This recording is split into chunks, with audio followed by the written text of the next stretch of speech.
Hello, health coaches, and welcome back to Health Coach Radio. I'm Erin Power, and today we're diving into a coaching tool that I was reminded of recently that is deceptively simple, yet potentially incredibly powerful. It's The Work by Byron Katie. If you've ever had a client who seems to know what to do, but just can't seem to do it, or they're stuck in a spiral of self-criticism or frustration, then you know how much their thoughts and beliefs can get in the way of their progress. In fact, it's the main thing getting in the way of the progress is the way they think and feel about the progress and what they're able to do.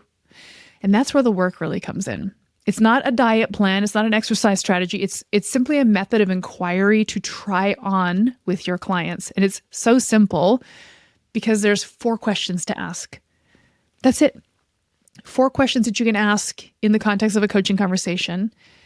And these 4 questions have the power to dismantle some of your clients' most stubborn, sabotaging beliefs. Okay, so in this episode, I'm going to walk you through what the work actually is, why I think it's really valuable in coaching, and then literally specifically how you can use it with clients, and even how you can use it on yourself as a coach. Because let's be honest, our own beliefs get in the way too, am I right? Hi, I'm Erin Power. I'm a health coach, a health coaching educator and mentor, and your host of Health Coach Radio. This podcast delves into the art, science, and business of health coaching. Whether you're aspiring to land a coaching dream job or to embark on your own entrepreneurial adventure, we cover it all. Our mission is to help you grow your career, elevate your income, change the lives of the clients who need your help, and leave a lasting mark in this rapidly growing field. It's time for health coaches to make an impact. It's time for Health Coach Radio. So let's start with the basics. The work is a process developed by Byron Katie, who describes it as a way of identifying and questioning stressful thoughts. And she came up with it during a time when she was deeply depressed and miserable. And she realized the only source of her own suffering was her unquestioned thoughts. Unquestioned thoughts. So the work encourages these 4 simple questions so we can begin to question our thoughts. I find it very solutions-oriented, very logical and pragmatic. It's kind of inarguable. And these are the kinds of tools that I think work so well in a coaching relationship, no matter what kind of coach you are, because you might be more of an embodiment coach or a somatic coach or more of a mindset coach. Like there's a lot of coaches who work in maybe more intangible spaces. And then there's some coaches that work in very measurable, tangible, logical spaces. But I actually think the work helps to bridge no matter what kind of coach you are. So as mentioned, the process is 4 simple questions. Write these down. They're gold. Number 1, is it true? Number 2, can you absolutely know it's true? Number 3, what happens when you believe that thought? And number 4 is, who would you be without that thought? Okay, and then there's a second part to this, because once you've gone through the 4 questions, you play with what Katie refers to as a turnaround, where you take the original thought and you try to come up with like 3 opposites. So let me give you an example. A client says, I always fail at diets. Okay, number 1, is that true? So you can ask your client, Sally, is that true that you always fail at diets? And she'll say, actually, no, I succeeded at Weight Watchers. I succeeded at keto for a while.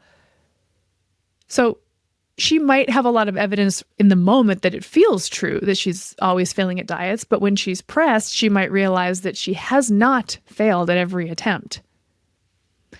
The second question is my fave. Can you absolutely know it's true? And I think about this in the terms of like, is this written in encyclopedias and in newspapers? Is it known to all that you are a diet failure? That's how I like to interpret this. But this opens the door. Can she absolutely, beyond a shadow of a doubt, know that she always fails? Is that provable? No, absolutely not. Never. The third question is, how do you react when you believe that thought? So, okay, Sally, what happens when you believe that? Well, I feel hopeless, and then I quit. I self-sabotage. I binge on ice cream. I prove it to be true. Sort of the self-fulfilling prophecy. I think this is a powerful conversation to have with our clients because there is a lot of self-fulfillment of limiting beliefs. Okay, that's a mouthful that I just shared, but I always fail. I always fail. Oh, look at me. I'm elbows deep in the Oreos. See, I'm failing again. Told ya. But if we can break this cycle or I guess short circuit this loop, we can prove to the client that actually you don't always fail. So how do you react when you believe that you always fail? Well, then I behave like a person who fails on a diet. And then who would you be without that thought? And this is kind of where the magic happens. So without the belief that you always fail on diets, Sally might see herself as somebody who's actually capable of making a choice today that keeps her on the path, makes the best choice today without being chained necessarily to her past. So really a nice hopeful sort of moment there for our client to see, well, what would happen if you believe something else?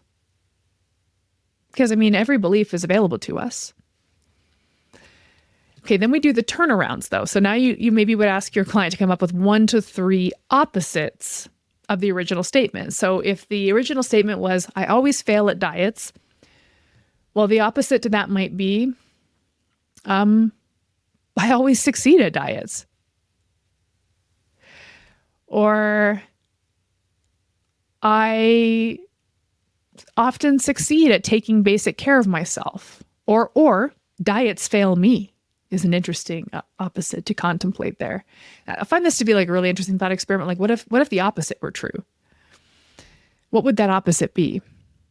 Because again, I go back to what I just said a second ago. Pretty much every belief is available to us. There's a menu, an infinite menu of beliefs that we can have. And if your client's really good at practicing the limiting ones, maybe we can help them practice the unlimiting ones. But can you see how this cracks open the door? It creates some wiggle room and sort of ignites a tiny spark of belief. And I think that this is all our clients need to step out of their rigid, self-sabotaging belief and into possibility. So why does this matter for us as coaches?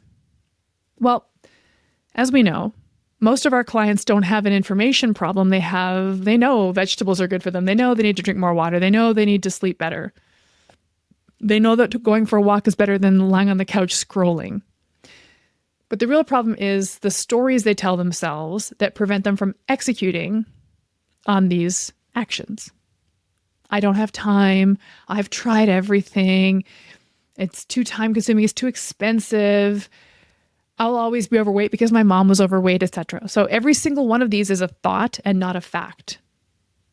There's no facts there. This is not written in newspapers that Sally is destined to be fat. Sally does not have any time to cook food. That's not written in encyclopedias. It's not established fact.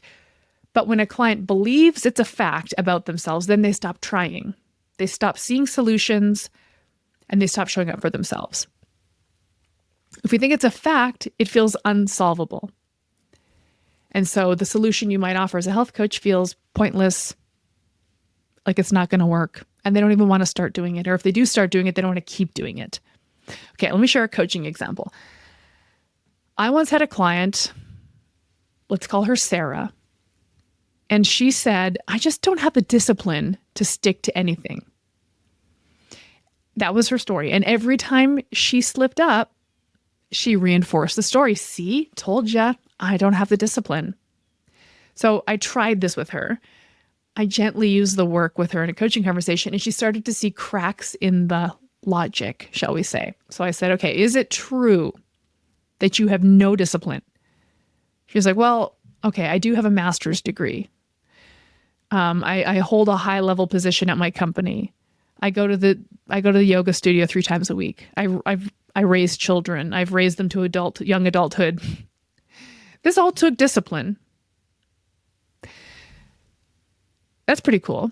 It's pretty cool to like almost boil the statement down to its sort of basics. Like if the person says, I'm not disciplined at exercise, let's take the I'm not disciplined sort of foundational piece of that statement and say, is it true that you're not disciplined? No, you're disciplined in other areas of your life. Then we go, is it absolutely true? Okay, no, it's absolutely not true that I, Sarah, am undisciplined person. I'm a very disciplined person. Look at all this stuff I did. It's absolutely not true that I'm not disciplined. But how do you react when you believe that thought? Well, I feel defeated. I feel ashamed. Shame is such a common and debilitating feeling. I feel shame. I'm not pulling it together for myself. Disappointment is in there too, right? Those aren't good feelings. Those are very uncomfortable feelings. Now, who would you be without that thought? Kind of the opposite feeling. Well, I'd feel free. I'd feel capable. I'd feel lighter. Feel like somebody who keeps trying, right? I keep trying. And then we could try the turnaround. The turnaround I think she and I came up with was, if the original statement was, I don't have discipline, the turnaround is, I do have discipline when it matters. And that's a huge shift. Then we can talk about, well, does this matter to you? Why? That's the kind of thing that you should have on your intake form. Why are we doing this? Why is this important to you? I've talked about values-based goal setting. I will continue to talk about it. I do think it's really critical for health coaches to get values conversations going early with their clients, because this is the kind of thing that's going to come in real clutch when your client feels like throwing in the towel because they have decided they're undisciplined. So we did the turnaround, and Sarah realizes she's disciplined when it matters. So then we have to have the conversation like, does this matter? Why does this matter to you? That can reignite somebody. This is where coaching meets belief work. And I talked about that earlier. We can think of coaching as being kind of this very rigid, pragmatic, logical, data-driven health and wellness realm. But there's kind of a belief piece to it as well. Even if you're not a woo-oriented coach, I'm not a woo-oriented coach. We just end up talking about our clients' self-beliefs a ton in the coaching container. We can hand clients all the action plans in the world, but if their story is that they can't do this, the plans don't matter. So I think the work is amazing because it helps them unhook from the story. Hey, Erin Power here from Health Coach Radio, and I know that so many of you struggle with getting your first clients or scaling consistently, and that's why we created the Health Coach Client Blueprint. This is a proven step-by-step system designed to help health coaches like you attract and convert paying clients so you can finally build the business of your dreams. Visit primalhealthcoach.com/HCCB to learn more and enroll today. And make sure to use the code HCR100 for $100 off your enrollment. Again, that's HCR for Health Coach Radio, HCR100 for $100 off your enrollment. Make sure to act fast though, because this discount is only available for a limited time. So how do we actually integrate this into a coaching relationship? So first, timing matters. We're not going to do this every time we coach somebody. Save it for a time when a client feels like they're kind of looping, like we're on this again. I can think of a few clients I have right now that keep coming back to the same concern. When they're repeating the same thought that's keeping them stuck, I think it's a cool pattern interrupt. So maybe save it in your back pocket for when you have a client who's repeating the same limiting behaviors and beliefs. So let's say a client continues to say, I just don't have time to cook. Or I'm just convinced that nothing works for me. Or I'll never be healthy and thin. It's done for me. Something like that, like these sort of little spiral moments that clients can get into, understandably, because I've said this a million times as well, health change is hard. It is. So let's pick one of those. Let's pick one of these sticky ones. Like, let's go with the, I don't have time to cook. Let's say your client they don't have time to prepare food, which is a big one, because I think many of us are getting our clients to eat differently, which is going to require them to actually do that in their lives and, execute on that. So when you hear that kind of sticky thought, interrupt it by saying, would you mind if we just explored that thought together? Then you can introduce the 4 questions. So let's try this. I don't have time to cook. Well, is that true? The client might say it's absolutely true. In fact, I had a prospective client a little while ago on the phone applying to work with me for whom it was absolutely true. She thought it was true that she has no time to cook at all. 0. Okay, so you might ask your client, is it true that you don't have time to cook? She's like, yes, my evenings are busy. My mornings are insane. I'm at work during the day. I can't cook at lunch. I'm at work. Yeah, I have no time to cook. It's true. Okay, is it absolutely true? Can you absolutely know it's true? Let's get into the absolute facts here. Okay, well, and for what it's worth, this prospective client I had on the phone a couple weeks ago was like, well, okay, no, I have like 20 minutes at 5 a.m. Okay, there's a glimmer of hope. Maybe there's 10 or 15 minutes that could be reclaimed somewhere. And also, I think it's really important, not that you would do this, but just to not get into the accidental habit of maybe shaming. Oh, do you scroll on your phone? Maybe you could quit doing that. Barb, let's not do that. But is it absolutely true that you don't have any spare time? They might do the calculus in their own head and say, well, I do scroll when the kids go to bed. They're going to say, it's not absolutely true. It just feels hard. Okay, cool. It's not absolutely true. Great. Now we're getting somewhere. How do you react when you believe the thought that you don't have time to cook? Well, I feel helpless. Like there's just no health and wellness program that's going to work for me because every health and wellness program is going to tell me to cook. I'm just ordering takeout. I'm just getting whatever from the drive-through. I'm just going to throw my hands up in defeat. Well, who would you be without that thought? Who would you be if you didn't have the thought that you didn't have time to cook? They might imagine themselves being that kind of Pinterest wife that can throw together a quick stir fry in 10 minutes or, whip a whole chicken into the Instapot or whatever, right? Like they can start imagining this parallel universe version of them that could whip up meals. And that now we have a little leg to stand on. Like, okay, well, let's borrow a little bit of that character and see if we can weave that into your life. So it's kind of an imagination experiment. I think the imagination is a powerful coaching tool. Okay, then we do the turnarounds. I don't have time to cook. Well, I don't have time to cook elaborate recipes, but I do have time to cook simple meals. Oh, great. Let's get some simple meal ideas. I don't have time to cook, but I could figure out a better way to DoorDash. That's cool. Cooking actually takes less time than I think. This is one that I love reminding my clients of. By the way, they don't often come to that themselves because when the client believes cooking takes a long time, it's hard for them to see that it doesn't. But an exercise you could do just parenthetically is, okay, let's do this. Do me a favor. This weekend, I want you to scramble some eggs and time it. And they're like, oh my gosh, it took 4 minutes. Okay, great.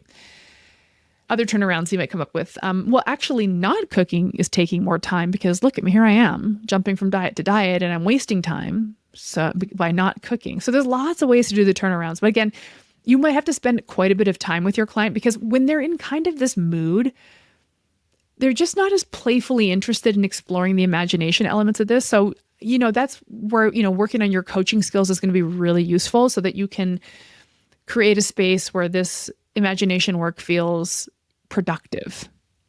But it is. I mean, it is, right? And because suddenly the impossible seems slightly possible. Just like, oh, it's slightly possible to cook. That's amazing. That's a major turnaround. That's productive Now we have something to work with. Great. So some kind of cooking is possible. Let's figure out what that is for this week and put a plan in place. What do you say? Then you get to your goal setting, help your client create some kind of attainable, granular goal around getting some food cooked. And the key here, and I know you know this, is that you're not lecturing, you're not telling them that they're wrong, you're just walking them through their own thought process, dropping them mindfully into their own thoughts so they kind of discover it in themselves. And whenever somebody discovers something inside themselves, it sticks. That's why I really encourage you coaches to nurture thinking and feeling from within your client, nurture their own internal wisdom and knowledge rather than telling them what to do. It's just stickier when it comes from inside them. So I guess to summarize, the benefits and maybe some cautions of using the work as a coach. See, first of all, I think it really empowers the client to see that they're not victims of their circumstances because that can feel extremely disempowering. It builds self-awareness, which is, to my mind, a character trait, a state of being that all humans who want to self-improve must nourish in themselves.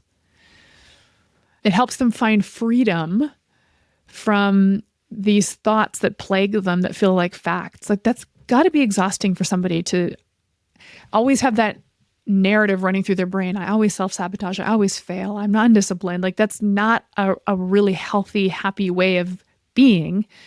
And they get freedom from that. What if I'm wrong? What if there is a different alternative here? And also I just think it can lead to some surprising breakthroughs that sort of action steps alone can't touch. So if we go back to the client who doesn't have time to cook, if we come up with a goal, well, can you just suck it up and try your best and cook at least 2 nights this week? We've come up with some kind of action plan, but we haven't done the work.